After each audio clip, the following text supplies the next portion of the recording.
All right, you guys, as you can see by the thumbnail, I'm back with another one like the other one. Not that one, but this one. So check it out, you guys. Just to let you guys know real quick, I got somebody new on board that has got some bangers. They got some good stories. And I'm already starting to work on those stories, put them in context so that I can give them to you guys. Anyways, without further ado, let me jump straight into the story. I want to get on it because I want to try to get these next couple out to you guys ASAP. Anyways, I hope you guys are all enjoying your weekend. And let's hope I can get this out to you by Monday. But anyways, this story right here is about an individual named Bullet from Pomona 12th Street that almost lost his life in the LA County Jail. I'm going to work up to the incident and how everything happened. But this guy had an interesting story. So I want to kind of give you a little bit about his background and how he ended up landing in the LA County Jail when this incident took place. Anyways, like a lot of us, Bullet grew up entrenched in the gang culture. And according to him, he's got family that are gang related from all over Southern California. Some of the hoods that he mentioned were Cherryville, Mas Lacotes, 12th Street, Monrovia, and East LA. Anyways, as Bullet got into his story, he told me that his whole family was raised around the culture of becoming a sureño. And again, like most of us, that running with gangs was just a normal part of life for him. He has tios, primos, brothers, and other family members who were all part of this lifestyle. And this was all generational, meaning that it was passed down from generation to generation. I've told you guys about this in a lot of my stories and a lot of the past stories that I've talked about in the past. Some of us have grown up around the gang culture literally from the time we were in diapers, where we had family or close associates that thought it was cool to put a gun in our hands and take pictures, or that let us take a swig off of their Four Locos because they thought it was funny. You know, when I think about that, one of the movies that always comes to mind that gives a good example is, I believe it was Menace to Society, when Kane was a small kid and they had him on the stairs and they were drinking and they passed him some liquor and he drunk it and he was like, fuck is that shit? That's what I'm talking about. That's a clear example of, you know, growing up from a real young age around that kind of activity. Every time I talk about that, that scene always comes to my mind. So when Bullet first started running around with gangs at a young age, he said that originally there were two gangs that the majority of his family were from, Cherryville and Pomona 12th Street, that he didn't want to be involved with. He wanted to do his own thing. And this was his way of rebelling. But it was also because he started to identify more with some of these other cats that he started kicking it with that were part of a tagging crew that called themselves Ghetto Family.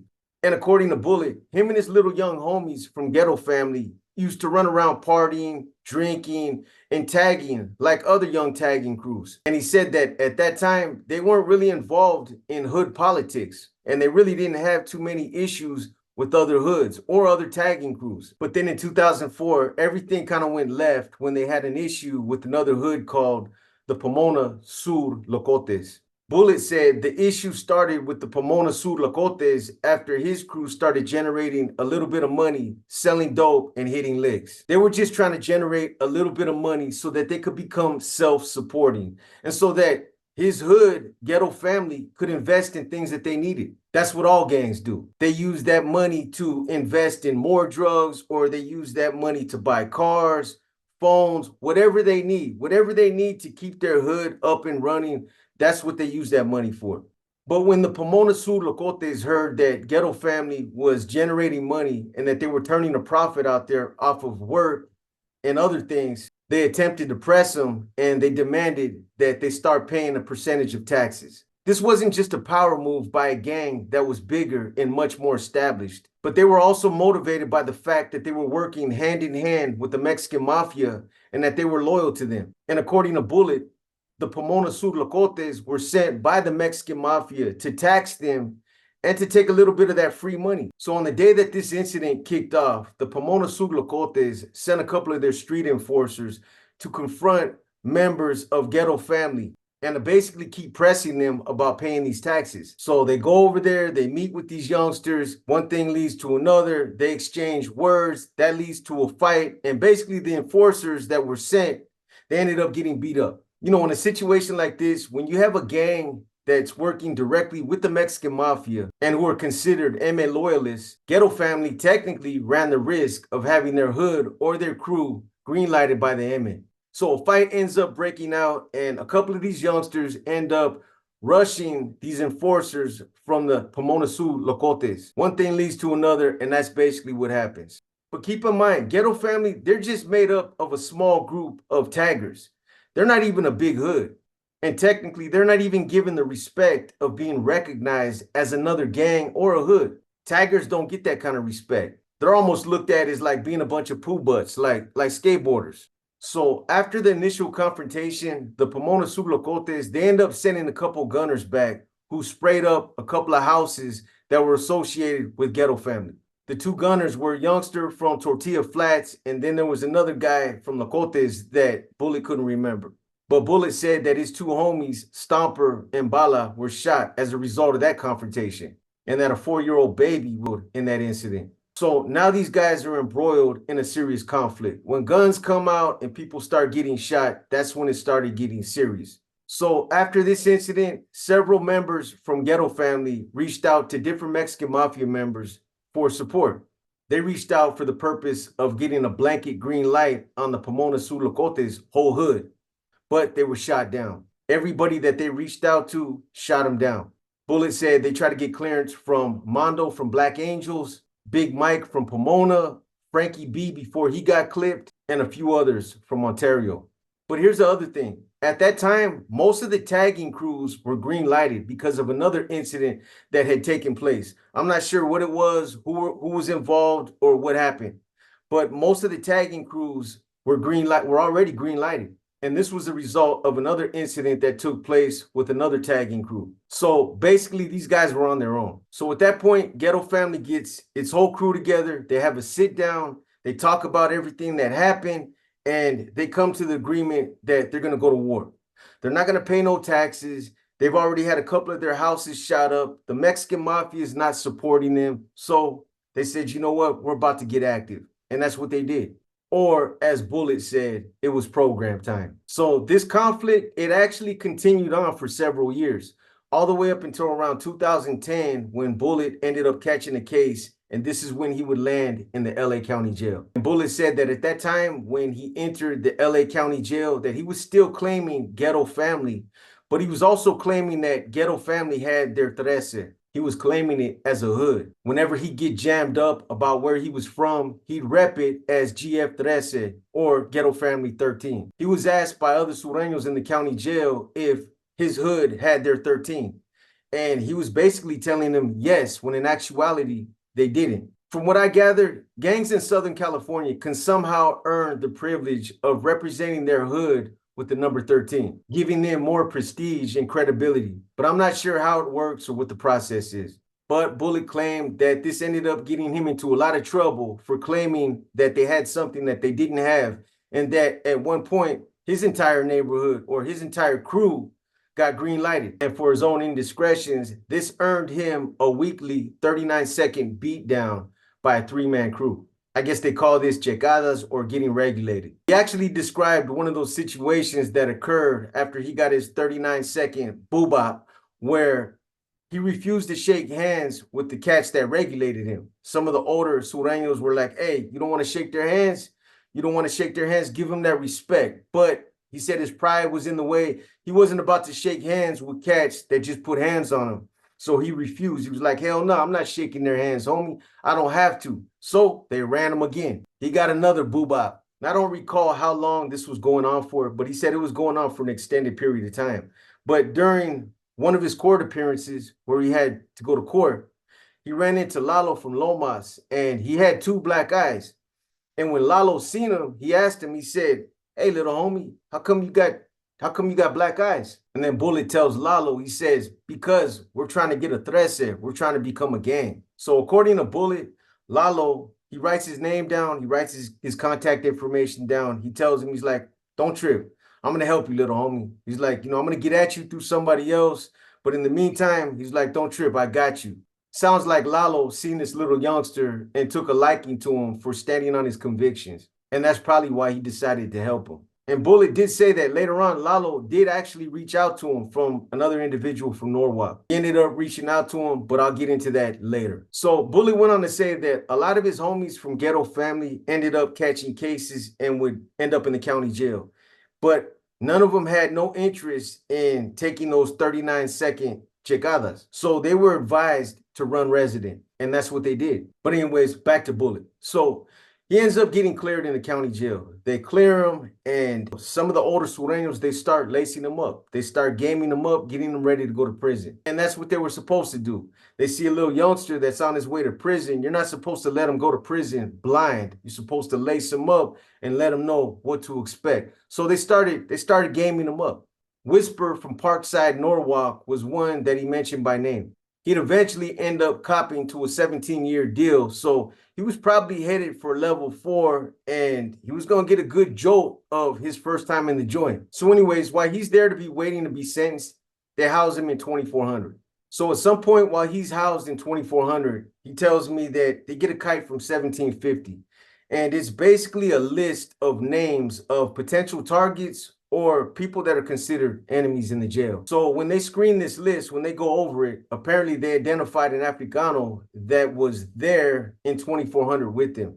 This individual was referred to as a problematic Africano that doesn't like Sureños, and basically he has problems with the Sureños in every housing unit he lands in. So he's a target. And the way that Bullet made it sound, this particular Africano, who was a Crip, didn't like Sureños and didn't like Mexicans at all. So this Africano that was referenced, he goes by the name of Tiny Jizzle, and he's housed on the upper tier in Denver Row, right above where Bullet was housed at. Now, keep in mind, Bullet's still a youngster. I don't know how many times he had been to the county jail, but he had never been to prison at that point. But this was the first time that he really started to learn about the intricacies of politics. So when all this was going on, Lalo from Lomas, the same individual he ran into that told him that he would help him get that 13 for his neighborhood or his crew, Lalo was running the entire LA County Jail, and everything was going through him. So again, once they positively identified this Crip that was going by Tiny Jizzle, and they determined that he was on the list, they started to formulate a plan to hit him. But this needed to be planned, and they needed to be careful about how they went about it, because the Africanos were deep in that part of the jail. They were deep in 2400. They were outnumbered probably 5-1. So when all this was going down, the Llaveros, the Blaqueros, the Meseros, whatever they were called in the county jail, the ones that were there in 2400 were Sammy from Sangre, Vago from Little Valley, and Capone from West Side Armenian Power. So these individuals were all spread out. But then you had another individual by the name of Moco from Florencia who had the entire bottom tier, Baker Row. Now, I don't know too much about the LA County Jail, but from everything that Bullet was telling me, 2400 really wasn't considered a gang module, but it was still an active tier that housed programming active Sureños, meaning that they functioned under the Mexican Mafia's direction and followed all the rules, policies, and protocols that were set by Lalo and the Mexican Mafia in that jail. So one of the standard set policies that they followed in this housing unit in 2400 was the gallo, or the shutdown, that's also sometimes referred to as the program. Roll call in the morning and at night, where all functioning Sureños within that household are called and greeted as a gesture of respect and to acknowledge that they're part of the active collective. So according to Bullet, as soon as Tiny Jizzle landed in 2400, he got on his door and started yelling out derogatory terms for Sureños. He started saying, fuck Mexicans, fuck raza, and he referred to himself as an NRC Crip, which was supposed to be an acronym for No Respect Crip. From the sounds of it, this Crip was game to engage in a conflict with the Sureños, especially based on the fact that they were thin in that part of the jail. They were badly outnumbered by the Africanos that were housed in Baker and Denver Rows. I mean, at the end of the day, it really doesn't mean nothing because a lot of the times that's just the way it's going to be. The numbers are going to be lopsided, but this doesn't never stop a lot of these groups who are the minority from getting their respect one way or the other, the hard way or the easy way, whether it's 5 on 20, 5 on 30, or 5 on 50. So when Tiny Jizzle started yelling off his door and he started throwing out these derogatory terms, there were a couple of Sureños that were on the top tier with him that made an attempt to try to get at him. They tried to talk to him and tell him, hey, it's that none of that's necessary. We're not tripping like that over here. But Tiny Jizzle wasn't trying to have none of that. It all ended up being to no avail. In fact, Tiny Jizzle's antics got worse. And it's common to run into these type of individuals in these kind of housing units. They come in all different ethnicities, all different kind of affiliations. They're either JCats or they're problematic individuals that don't care nothing about getting into conflict. They'll drag their own people into it. They don't care. They don't follow the rules. And apparently, this is the kind of individual Tiny Jizzle was. So the following night, after the first incident, the Sureños were on the tier doing their nightly shutdown. And as they're doing their shutdown, Tiny Jizzle jumps on the tier and he starts disrespecting them. He starts talking over them so that they can't hear. He starts disrespecting some of the names that are being called out. And he basically tells them to all fuck themselves, that this is not an active pod, that he's going to do what he wants to do, and that they're not running nothing. It's wake up time. Nobody's going to sleep. And that's how it is. This obviously pissed some people off. All this is reminiscent to C-section in San Quentin. I remember that block used to be full of those same type of individuals, and they'd all be housed on the first tier. Fuck that shutdown. It's time to program. You guys ain't going to sleep. Everybody's staying up and all that good stuff. But anyways, he starts disrespecting the shutdown. He starts calling them out of their names. He tells them that they're not going to sleep, that they're going to stay up, that they're on his program. And he starts saying all kinds of other disrespectful things. You know, I'm not sure how they go about classifying the inmates in the LA County Jail or how they go about housing them. From what I gathered from Bullet, it didn't sound like they segregated inmates based on ethnicity or affiliation. They just housed you with whoever they housed you with, period. Or at least in that part of the jail in 2400, because Bullet was in a cell with 3 other Africanos. All 3 were Crips. You had Trey Stone from Long Beach, Insane Crip. Then you had Goofy from Bad Influence Gangsters, somewhere out of Lancaster. And then the 3rd Crip was an older guy from Grape Street Watts, and Bullet didn't remember his name. But as all this is playing out, Bullet starts tripping because he starts looking around thinking that, you know what, if something kicks off back here, I'm going to be in a bad situation. He starts thinking to himself, man, if things go up and we got to get down with these Africanos, I'm going to be in a bad situation because I'm by myself. The Sureños, they had bangers on the tier, but even then, with the piece, this wasn't an adequate equalizer, as they could still overpower him, take the weapon, and use it against him. So he had to be careful. And if it did come to that, he had to think about how he was going to kick it off. But here's the thing. According to Bullet, he had a good rapport with these 3 Africanos. They had a good program in there. Nobody was tripping off of racial lines. Nobody was tripping off of affiliation. None of that. They had a rotating schedule where they used to clean in that tank. They worked out together. They were programming in there. So these guys were cool individuals. But unfortunately, when something like this happens, all that goes out the window. And in fact, on one occasion, when Tiny Jizzle got on his door and started disrespecting the Sureños, Trey Stone and Goofy got on the bars and they yelled up to him. And they told him something along the lines of, hey, homie, hey, there's other races on the tier. All that's unnecessary. We don't get down like that. He yelled back and basically told them to go fuck themselves. This dude obviously was on some other shit. He wasn't one to conform to anybody else's rules and policies. He ran his own program. And obviously, he didn't even care what kind of position he was putting his own people in. So even all the Crips that were housed in 2400, even though they all knew that they had separated themselves from Tiny Jizzle and that they made it clear that they weren't supporting him, Bullet said this created a buzz in the air. Kites started flying around, and the tension was so thick that you could cut it with a butter knife. But that's what happens when you have a situation like this that crosses racial lines. It immediately creates tension, and those lines are clearly drawn. And like I said, even though the Crips had created some level of separation between them and Tiny Jizzle, the tension in the climate was still thick because that was still one of their people. They knew definitively whether they were going to let him fend for himself or if they were going to ride with them. So by this time, it's already around 10 o'clock. It's already 10 p.m. and everybody's tired. Everybody's trying to go to sleep. But this situation right here got everybody up, striking up kites, waiting to see how it's all going to play out. Everybody's on high alert. And then according to Bullet, the Llaveros held a vote on how they were going to handle this situation. Me personally, I would have waited for the following day and we would have blasted that individual. taking off on his people, especially when they make it clear that they're not supporting that. There's just no way I would have rushed the other Africanos in this same situation. But Bullet said that they opted to kick it off with the other Africanos since they couldn't get to Tiny Jizzle. And they announced it in Spanish.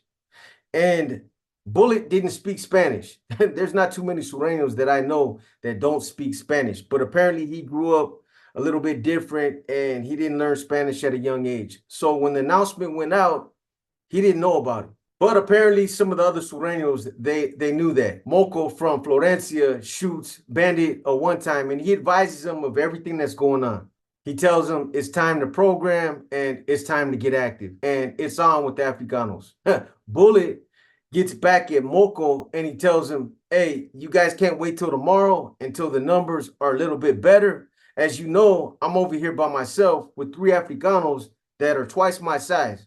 He also said that he even asked him to do him a paro if he could wait until the morning and have another homie switch out with one of the Africanos so that they could do a head-up 2-on-2. Of course, the answer is no. But Moco slides Bandit back a banger in a tuba toothpaste, and he tells Bandit to handle his business. Keep in mind, Bullet's by himself with these 3 Crips, and he just came off the street, so he's sucked up, he's not really healthy, and he's not a big dude as it is. But he's in there by himself, and it's not the best situation to be in. But again, in times like this, where these kind of situations kick off, it's not always going to be fair. And those are things that you just have to overcome.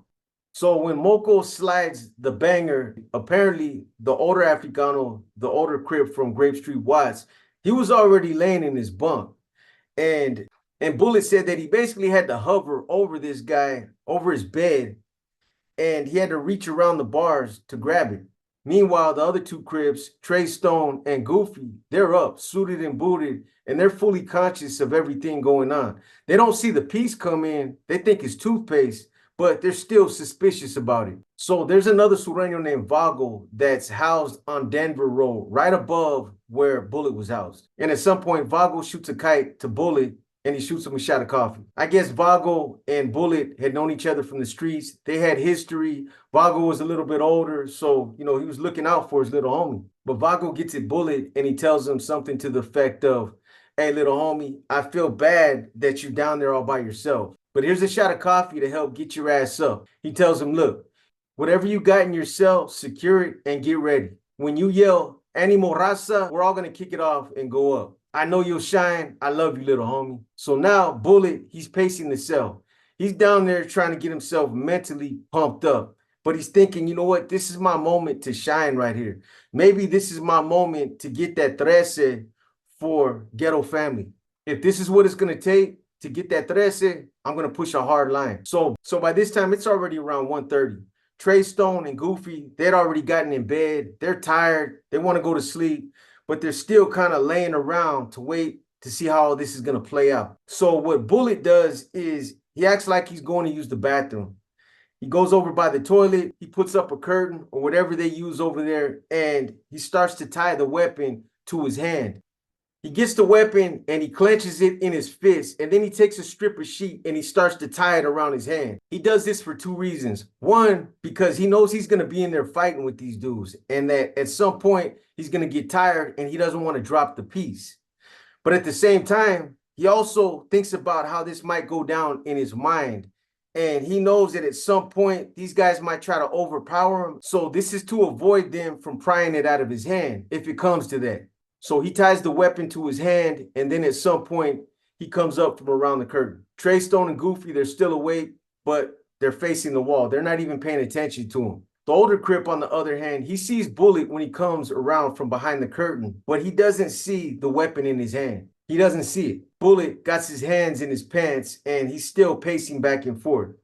But what he's doing is he's waiting for the CO to do his last walk. They do a 1:30 walk, and that's his cue to go ahead and kick it off. He knew they would have enough time to do what they wanted to do. As Bullet's formulating his plan, he said he felt bad rocking these guys to sleep because they had a good rapport. So as Bullet's formulating his plan, he said he felt bad rocking these guys to sleep, and he felt bad deceiving them because, again, they had a good relationship. And on a personal level, he said they were cool cats. But on the flip side, he also started to understand that this was the dynamics of politics in play and that sometimes these types of things become necessary. So Bullet's standing there trying to figure out how he's going to do this. And he says he's feeling bad because these cats were cool with them. But the other thing that he said is that he grew up believing that it was always wrong to snake somebody, that he grew up always giving his adversaries a fair one, that he just wasn't the kind of dude to snake somebody. He said that's just the way he was raised. And so unfortunately for him, this ended up taking away one of the most important elements for him, the element of surprise. Honestly, he really shouldn't have felt bad because he was already at a huge disadvantage. He was outnumbered. It was 3-1. Me, myself, personally, in that same situation, I wouldn't have felt bad snaking these guys in that situation. My objective at that point would have been to try to hurt one of them really bad so that I would have only had to fight 2 of them. But Bullet still hadn't learned these type of things yet, so it was what it was. So at some point, Goofy rolls over. He asks him, he's like, hey, man, is everything good? And that's when took advantage of this situation to kick it off. He tells Goofy, he's like, no, it's not good. You need to get up. I'm going to give you a fair one. He's like, we need to get down in here, man. This is above my head. I'm just telling you right now. I don't want to snake you, so get up so that we can do this. Meanwhile, Trey Stone and the older guy, they hear this. They're laying there, but they're not asleep. They hear everything that's going on. And when they hear this, both of them start to raise up. It was at this time that Bandit yelled out, Animo Raza, and Baker and Denver Rose both kicked off at the same time. He said he actually almost forgot to yell this out. He was so caught up in thinking about how he was going to rush these individuals that he almost forgot to make that announcement. But this is when Bullet took flight on Goofy. The first time he stabbed him, he hit him in the shoulder. And then he tried to maneuver himself towards the back of the tank so that he'd have the bigger area to his back, thus keeping these 3 bunched up in between the bunks in the smaller area. You know, when I thought about it, that was actually a good tactic right there because using space to your advantage is something that will help. He knew that the other 2 were going to jump up and start bombing on him. So that's when he started making his way towards the back. And it pretty much happened just like he thought it would. Both Trey Stone and the older guy, they jumped up after hearing the conversation between Bullet and Goofy, and the fight was on. And from that point on, the fight was on. So as Bullet was engaging with these 3, the other thing that was playing on his mind was something that Moko said. Moko told him that under no circumstances are you to lose this weapon. If you got something coming. Bullet said that this didn't make a lick of sense. I sell with 3 dudes that are twice my size, and I'm supposed to do my thing and then somehow get this weapon back to you. What are they supposed to be doing while I'm passing this weapon back to you? He told me that he knew that probably wasn't going to happen, but at least he had to try. So Bullet started stabbing and swinging at these 3 the best that he can. They're in between the bunks and, you know, they're swinging back at him. They're picking up shit. They're throwing stuff at him. They're ripping up sheets. They're trying to throw, you know, sheets over his head so that they could rush him, but that the fight was on. And Bandit said all he could really do was try to keep these guys contained to that area between the bunks and try to stop them from trying to get around him. Because if they came into that big area, he knew that they were probably going to get him. So he was swinging that piece for everything it was worth. The Bullet said that at, you know, different times that he stabbed all 3 of them, but that most of the times he was hitting them were in the hands and in the arms. Because when they would swing on him, that's when he would start stabbing at their arms and their hands. He said at one point, though, he ended up hitting Trey Stone in the face and that he opened up a pretty good gash, but they still kept coming at him. It was at this point he felt like he was in a fight for his life. He drew blood. He had stabbed all 3 of them, and he knew that if they got that weapon, it was going to be bad for him. So Bullet said at that point, his objective was to pass that piece back to Moko. For 2 reasons. One was so that he wouldn't get in trouble for losing one of their pieces. The other reason, and probably the more important reason, is to get that weapon out of that tank so that they couldn't use it against him. So this is when he allowed them to try to maneuver themselves into the big area. And when they did that, he rushed into the bunk area, jumped on one of the bunks, reached around, and tried to hand Moko the piece. But when he was on the bunk, they pulled him off the bunk and they brought him down to the floor. And he went face first on the floor and that it split his eye open bad. So at one point earlier in the fight, when they were ripping up their sheets and they were trying to throw sheets over his head, they had ripped up some strips of sheets. So they had obviously had intentions on trying to strangle him. And now this is exactly what they started trying to do. Bullet said they kept wrapping strips of sheet around his neck. The older Crip had his arm pinned down with the weapon, and he could feel him trying to pry the weapon out of his hands. He was pulling at the sheet, trying to rip it out of his hand, but he kept on squeezing it. The other two were wrapping strips of sheet around his neck, and they were trying to strangle him. But the sheets either kept breaking or he would reach up and pull them off. But every time a strip would break, they tie another strip around his neck and they try to strangle him. He said he could feel the sheet tightening around his neck so hard that at one point he actually started to lose consciousness. So after the first time he lost consciousness, he's thinking about everything that's happening. And I don't know if you guys have ever been close to death, but it's true what they say. When you're close to death, when you have a near-death experience, there's a lot of things that go through your mind. Everything flashes through your mind, whether it's loved ones, situations that you've been in, or things that you're anticipating, or what's happening to you at that exact moment happens fast. And he said he started thinking to himself, if I allow myself to pass out again, I'm a dead man. They're gonna kill me. The fact that he was still conscious and that he was moving around was the reason why they weren't able to choke him all the way out. So while all this was happening, it probably seemed like it was going on for hours and hours, when in actuality, it probably lasted for no more than 3 to 4 minutes. Best thing that could have happened for him. The COs started running in. They were responding because they heard all the commotion back there. What was happening in Bullet's cell was happening in several other cells. They were fighting everywhere. It had kicked off on the upper tier and the lower tier. But I think Bullet said he was the only one that was outnumbered like that. Everywhere else, it was either 2-on-2 or 3-on-1, but the odds were in their favor. So when the COs came to Bullet's cell and they seen what was going on, they immediately started spraying him with pepper spray. And this is probably what saved his life, because it managed to stop Trey Stone and Goofy from trying to choke him out. It also stopped the older Crip from trying to take the weapon out of his hand. So when they started dousing these guys with pepper spray, Trey Stone, Goofy, and the older guy, they all retreated. They got away from him. This gave Bullet a brief window of opportunity to flush the weapon. He ran over to the toilet, untied the strip of sheet that he tied around his hand, and he flushed the toilet several times to make sure that it was definitely gone. He said he didn't care about the consequences. He had almost just lost his life, and his anxiety had him all over the place. And according to Bullet, there was blood all over the cell. His blood and their blood, it was all mixed. It was everywhere. On the bunks, on the walls, on the floor, on their clothing.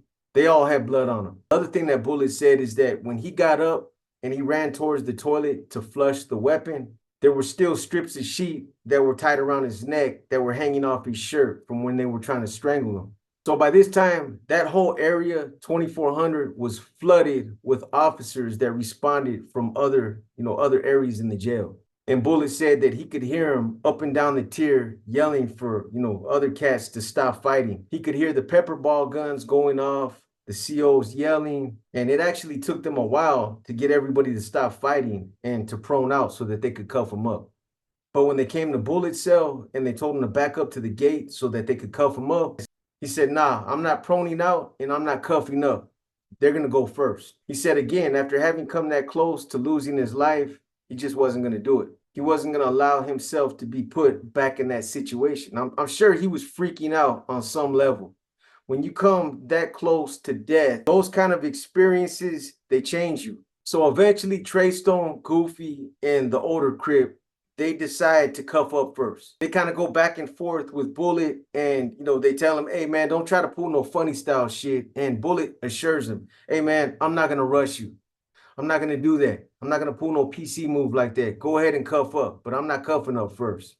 So that's what they did. Eventually, after some hesitation, they finally cuff up and they pull him out. So when they pulled Bullet out, I guess they had a sergeant and a lieutenant right there on the tier.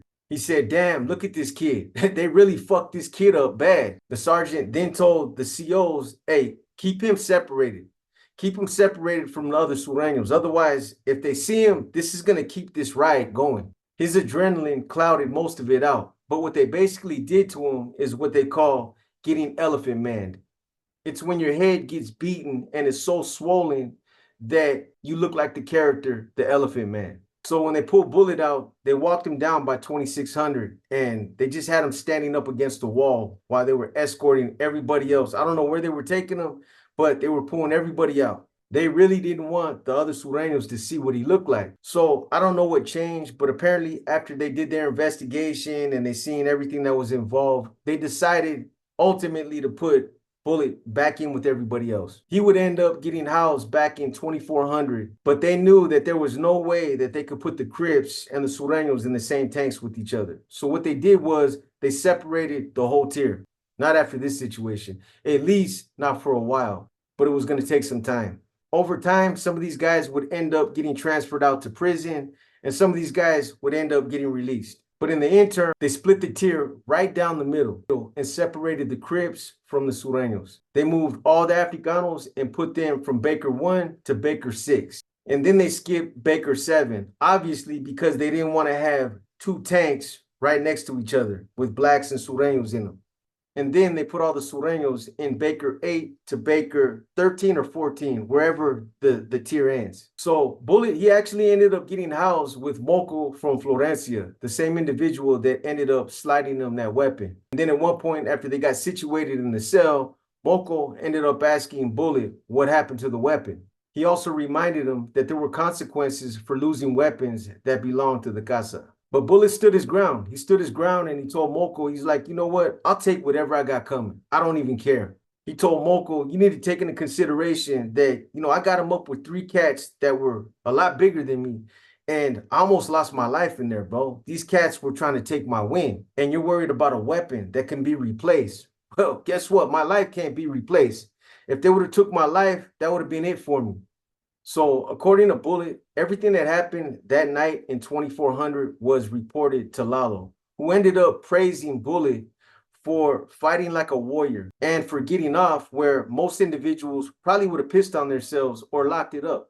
Lalo got at whoever was communicating with them in 2400 and he told him, you know what, forget about the peace. Give that youngster a pass. So that's basically what happened in this situation. Later on, Bullet would claim that Lalo actually did reach out and that he ended up giving his blessings to his hood, ghetto family, that he gave them their trece and that they were no longer considered a tiger crew. They were considered a gang. In the end, it would all be in vain. It would be for nothing.